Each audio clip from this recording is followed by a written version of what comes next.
Good evening, ladies and gentlemen, boys and girls. How we doing? Great. All right. We're going to move some mics here right shortly.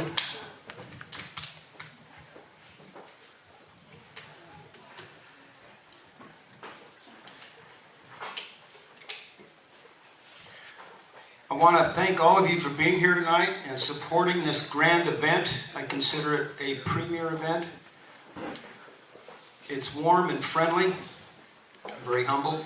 Let's say thank you here to Chris. He's our sound man.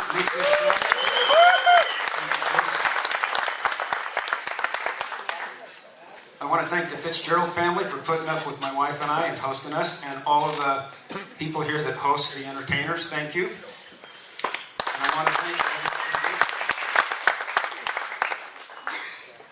the sponsors, the volunteers, and the Lost and Lava Committee. Let's hear it for them, because that's what makes us happy.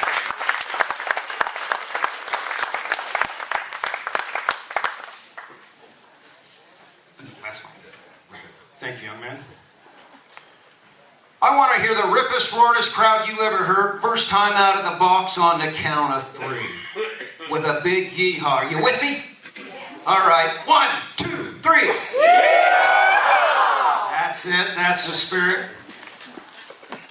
One morning I wake up.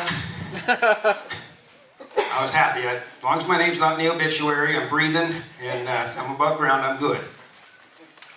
I look up at the ceiling, and I can picture all these old cowboys. Every one. Everything they needed to do their job. Their 6-shooters, their branding irons, their hosses, their Dutch ovens, everything was all there. And it was in this huge building.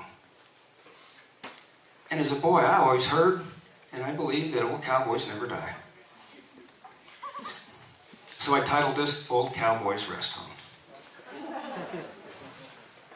It was an old cowboys rest home that 'twas thought would never be. But they sure were there, with spurs and chaps and boots upon their feet. Old West, picture perfect, where Dutch ovens cooking up their best, with all the fixings of good grub that put hair upon their chest. Good victuals is important to keep them living extra long, and to help them with their cowboy poetry, and to sing their cowboy song.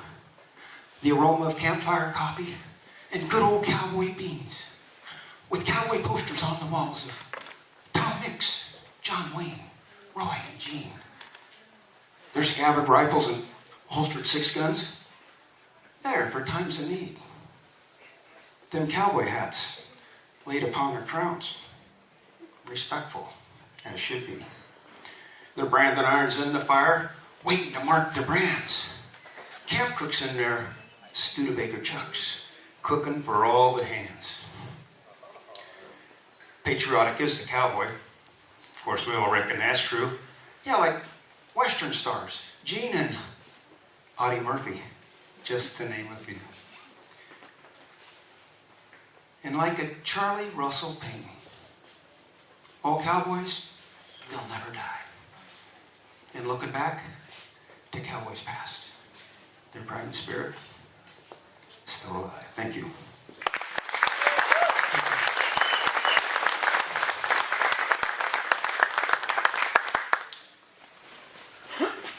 That's for you, Wayne. Yes.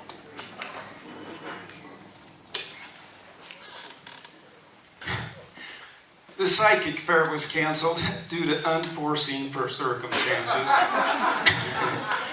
Talk on it anyway. The fellow that wrote this was a gospel writer and singer, born in 1876. He died in 1952. A number of fellows recorded this, but the one that made it popular was Hank Snow in 1955. And it's called, I'm going to give you a name right here. I drink a lot of water. The drought really has an effect on me. Called Old Doc Brown. He was an old country doctor in our little Shoshone town. Fame and fortune had passed him by, but we never saw him frown. And day by day, in his kindly way, he helped us one and all. Any patient forgot to pay, although Doc's fees were small. Oh, he didn't seem to mind. He never sent out bills. Why, his only ambition was to find, it seems, was sure cures for aches and ills. Why, nearly half the people in our hometown, and I'm one of them too, were ushered in by old Doc Brown. We made our first debut. Oh, he needed his dimes, and there were times that he'd receive a fee. He'd just pass it along to some poor soul that needed it worse than he. But then a depression hit our little town and drained each meager purse. And why, the scanty income of old Doc Brown just went from bad to worse. He had to sell all of his mules, horses, and tack. He couldn't even afford his pasture rent. So to a dusty room over a liver stable, Doc Brown and his practice went. Now, at the hitching post at the curb below to advertise his wares, he nailed a little sign that read, Doc Brown has moved upstairs. And there he kept on helping folks get well. And his heart was just pure gold. But anyone with eyes could see that Doc was getting old. And then one day he never answered when they knocked upon his door. Old Doc Brown was lying down, but his soul, it was no more. He was laying there in his old black suit. On his face was a smile of content. But the only money they could find on him was a quarter and a copper cent. So they opened up his ledger, and what they saw gave their hearts a pull. And beside each debtor's name, old Doc had wrote these words, paid in full. Well, looked like the potter's field for Doc, and that caused us to think and scratch.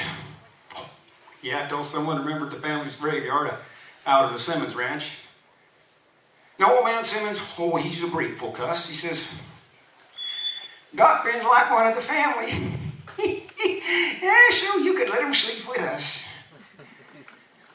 Now, old Doc should have had a funeral fine enough for a king. It's a ghastly joke that our town was broke and no one could give a thing. Yeah, except Jones, the undertaker. He did mighty well. Donating an old iron casket that he'd never been able to sell. And the funeral procession, oh, it wasn't much for grace and pomp and style. Why, them wagon loads of mourners, they stretched out for more than a mile. We breathed the prayers. We laid them there to rest beneath the sod. This man had earned the right to be on speaking terms with God. And his grave, it was covered with flowers, but not from the floral shops. Nope, just roses and things from people's gardens and one or two dandelion pots. For the depression, it hit our little town hard, and each man, he carried a load. So some just picked the wildflowers they passed along the road. And we wanted to give them a monument. Yep, we kind of figured we owed them one. For our Doc made our little town a better place for all the good he'd done. But the monuments, they cost money. And we did the best we could, so on his grave we gently placed a monument, wood. And we pulled up that old hitching post where Doc had nailed his sign, and we painted it white, and all of us, it certainly did look fine. Now the rains and snow washed away our white cheap store-bought paint. There ain't nothing left but Doc's old sign, and that's getting faint. But still, when the southern breezes and the flickering stars caress our sleeping town, and the pale moon shines through the Shoshone pines on the grave of old Doc Brown, you can still see that old hitching post if an answer to our prayers. You'll be telling the whole wide world, Doc Brown has moved upstairs. Mr. R.E. Winston. Thank you.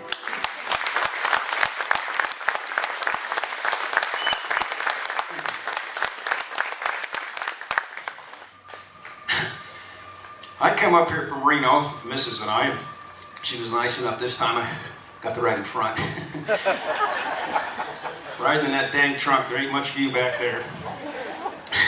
Kind of stuffy. I'm doing a little over the speed limit, and so I get pulled over.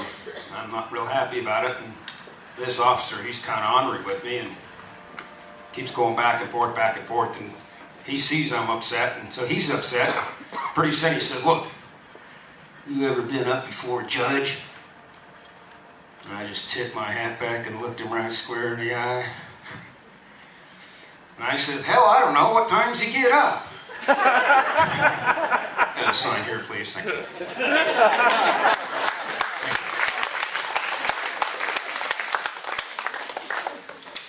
This is a classic by Mr. Bruce Cascadden. Us cowboy poets consider him our hero. This one's called Judgment Day. That joke led up to this poem. I'm going to have some fun with this, and you're going to see why.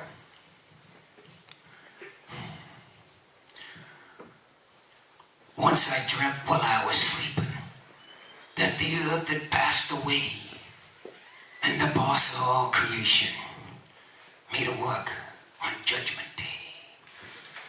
There was folks of every color. There was folks of every breed. And they cut them into bunches, according to their race and to their creed. Top hand angels done the cutting. Oh, they knowed how to handle things. Some would change and help the others while they'd smoke.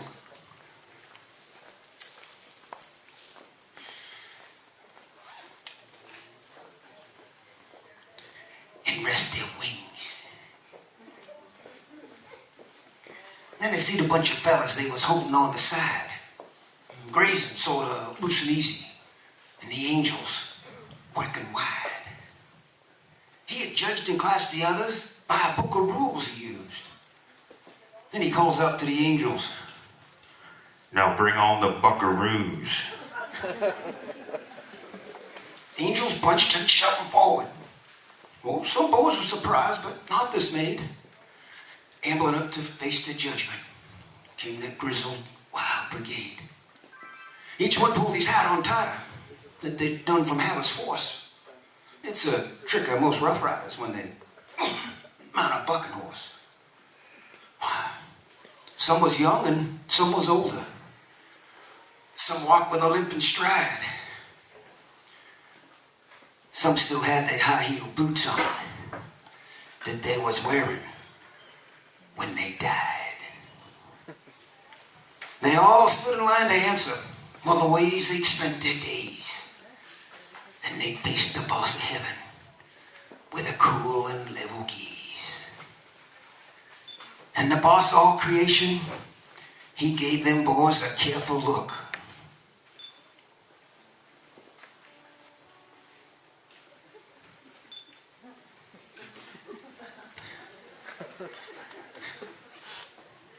And says to the top hand angel, "Now bring me out that range law book."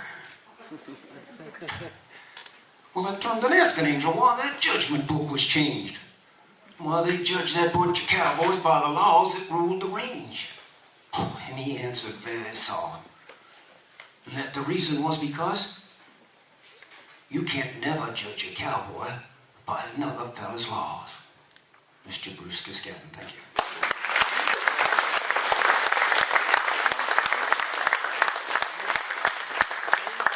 Come on, folks, we haven't fun yet. Let's hear it. Yeah!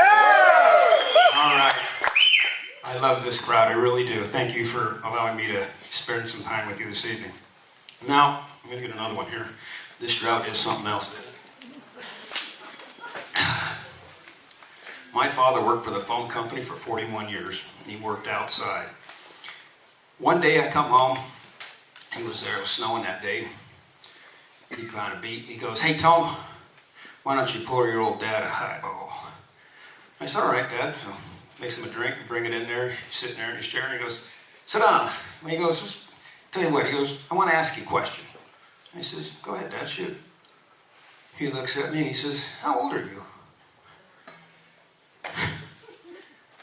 I look up at him and I said, "Well, I'm 5, Dad." He looked right back at me and says, When I was your age, I was 6. Thank you.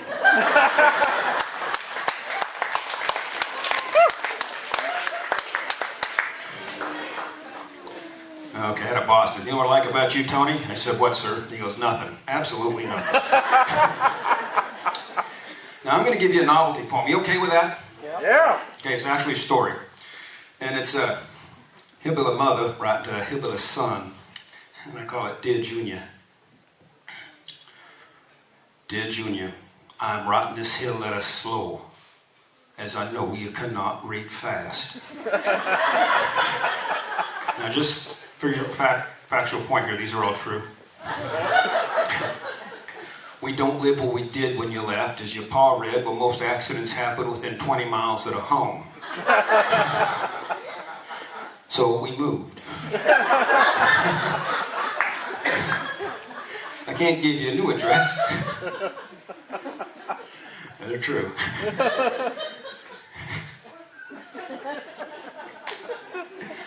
I can't give you a new address. The last family that lived here took the numbers with them for their next house, so they wouldn't have to change their address. Say, this here place has one of them newfangled washing machine thingies. Yeah. Why, the first day I put 4 shirts in it, pulled the chain, and haven't seen them since.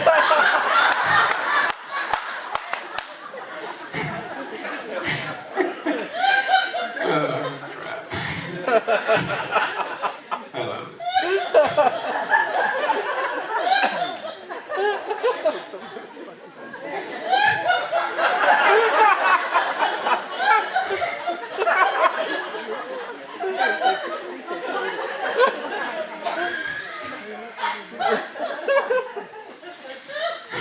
I think this lady's sitting on a feather.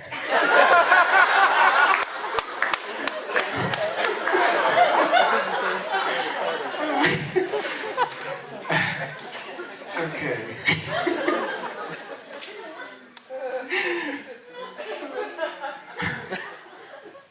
It only rained here 2 times this week. 3 days the first time and 4 days the second time.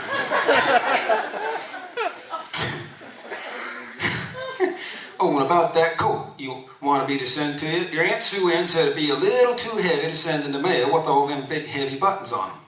So, we cut them off and put them in the pockets.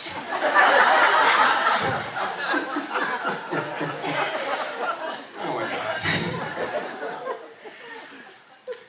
Got a letter from the funeral home the other day. Said if we didn't make the last payment on Granny's funeral bill, up she comes. Oh, and about your sister Betty Sue, she had a baby this morning. I don't know whether it's a boy or girl, so we don't know if you're an aunt or an uncle.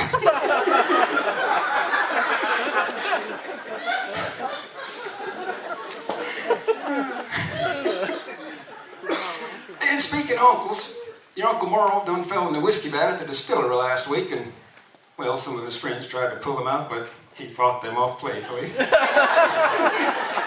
So he drowned. We cremated him, he burned for 3 days.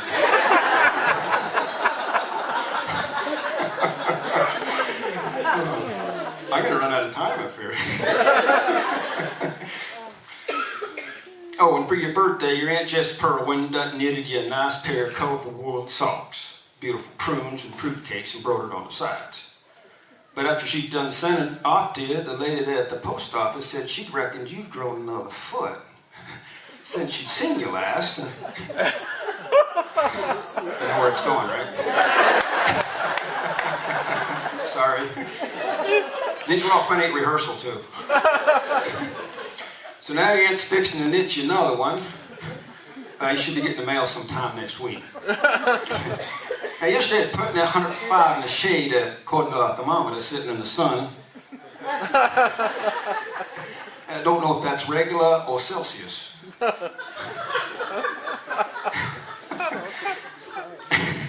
But your brother Holland done went and locked his keys in the ignition of the old Nash Ram station wagon. And to say the least, your pa and I was getting a mite bit nervous and somewhat worried. But after about 2 hours, he finally found a rock big enough to break out a side winder and got us out of there.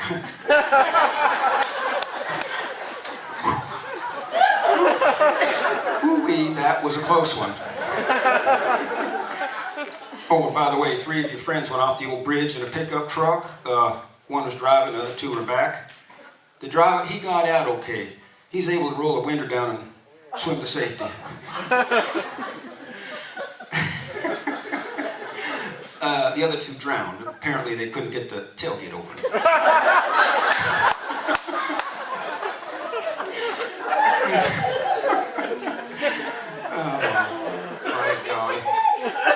I like a crowd that has a good time.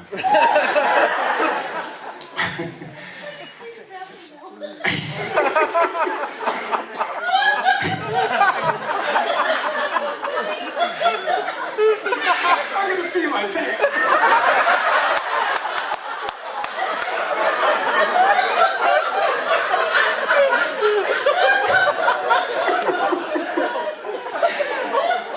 I'm not even done yet. You folks still like me, right?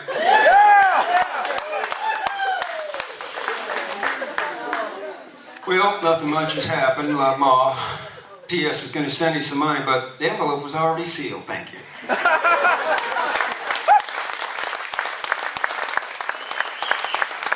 Thank you. Do I have time for one more? Oh, yeah. Yeah! All right, good. Well, thank you. Because I know we're on a time frame, and I want to make sure everybody gets their fair share. Is this before or after you wet your pants? I'll let you know after I'm off the stage. Just wanted to know. Folks, I want to be serious with you, really.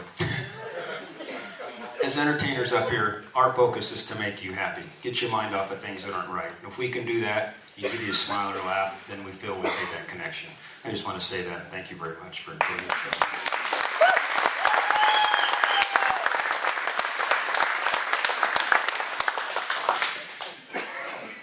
Sunday, I got in trouble with the missus. I got a lot of respect for her. Of course, I wear the pants in the family. She just tells me what color to wear.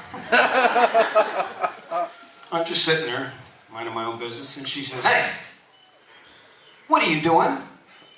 And I looked her right straight in the eye, too.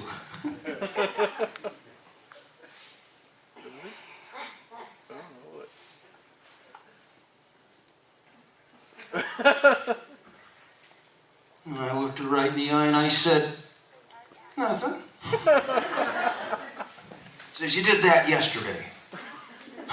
I said, "Well, I wasn't finished." Thank you.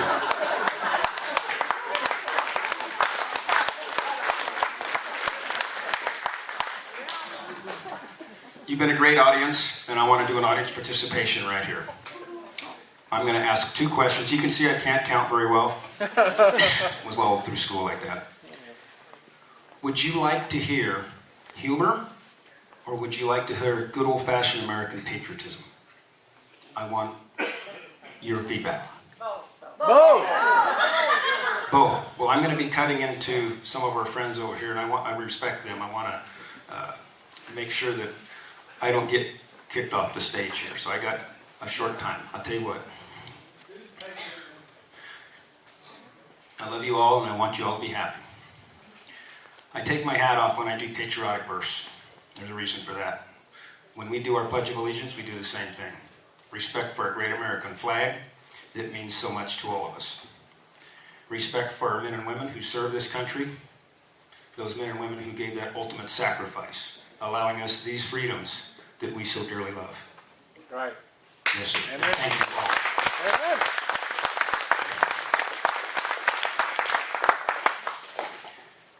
Johnny Cash fans? Yes! Johnny wrote and recorded these lyrics and come out with an album on Columbia Records, April 5th, 1974. 10 months to the day after he heard this on a syndicated radio show by a fellow they called the Walter Cronkite of Canada. His name was Gordon Sinclair. And he wrote this script called America, the Good Neighbor. And he'd had it as a Canadian citizen, not American, Canadian. All these countries, the United States bailed out after the war efforts. forgave their debt, rebuilt their infrastructure, rebuilt their economy. All they could do is criticize good old US of A. Johnny Cash took that one step further and come out with a patriotic album called Ragged Old Flag. There's 12 verses on it. He wrote every one with the exception of one, which was co-written by June Carter Cash's wife. That's album number 46. That stayed on the top 100 charts for 2 years. Fast forward 27 years later to the 9/11 bombing. That album charted again. That tells you the true patriotism in America. He's not wearing black. He's wearing a denim jacket pointing at a ragged old flag. I was walking through a county courthouse square on a park bench, and an old man was sitting there. I says, "Your old courthouse kind of run down." He says, "No, it'll do for our little town." I says, "Your flagpole, it's leaned a bit, and that's a ragged old flag you got hanging on it." And he says, "Have a seat." So I sat down. "Is this the first time you've been to our little town?" I said, "Why, I think it is." He says, "Well, I don't like to brag, but we're kind of proud of that ragged old flag. You see, we got a little hole in that flag there when Washington took it across the Delaware. And it got powder burned the night that Francis Scott Key sat watching and writing, 'Oh, say, can you see?' We got a bad rip in New Orleans with Pakenham and Jackson tugging at its seams. It almost fell at the Alamo beside the Texas flag, but she waved on through. She got cut with a sword in Chancellorsville, and she got cut again at Shiloh Hill.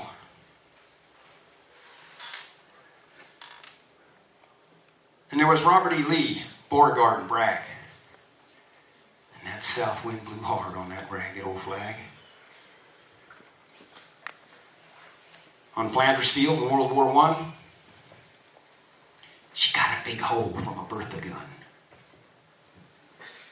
And she turned blood red in World War II, and she hung limp and low by the time it was through. And she was in Korea and Vietnam, Iraq and Afghanistan. And she went where she was sent by her Uncle Sam.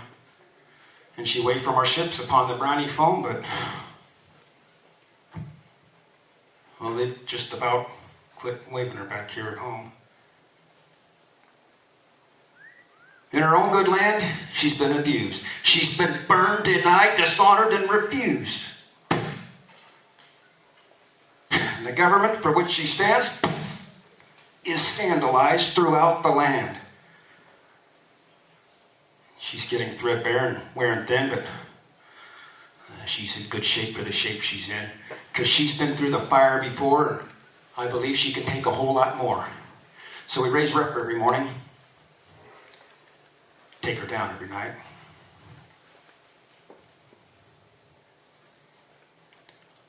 We don't let her touch the ground, and we hold her upright.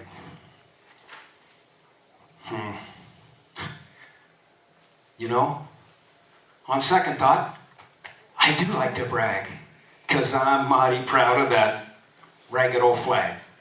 Mr. Johnny Cash, thank you, folks. Thank you.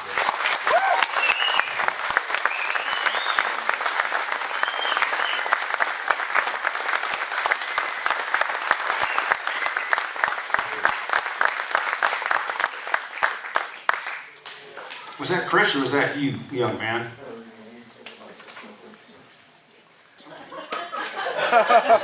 Oh, sure. Okay, fine. I'm good with that. Had me scared there. What the hell's that?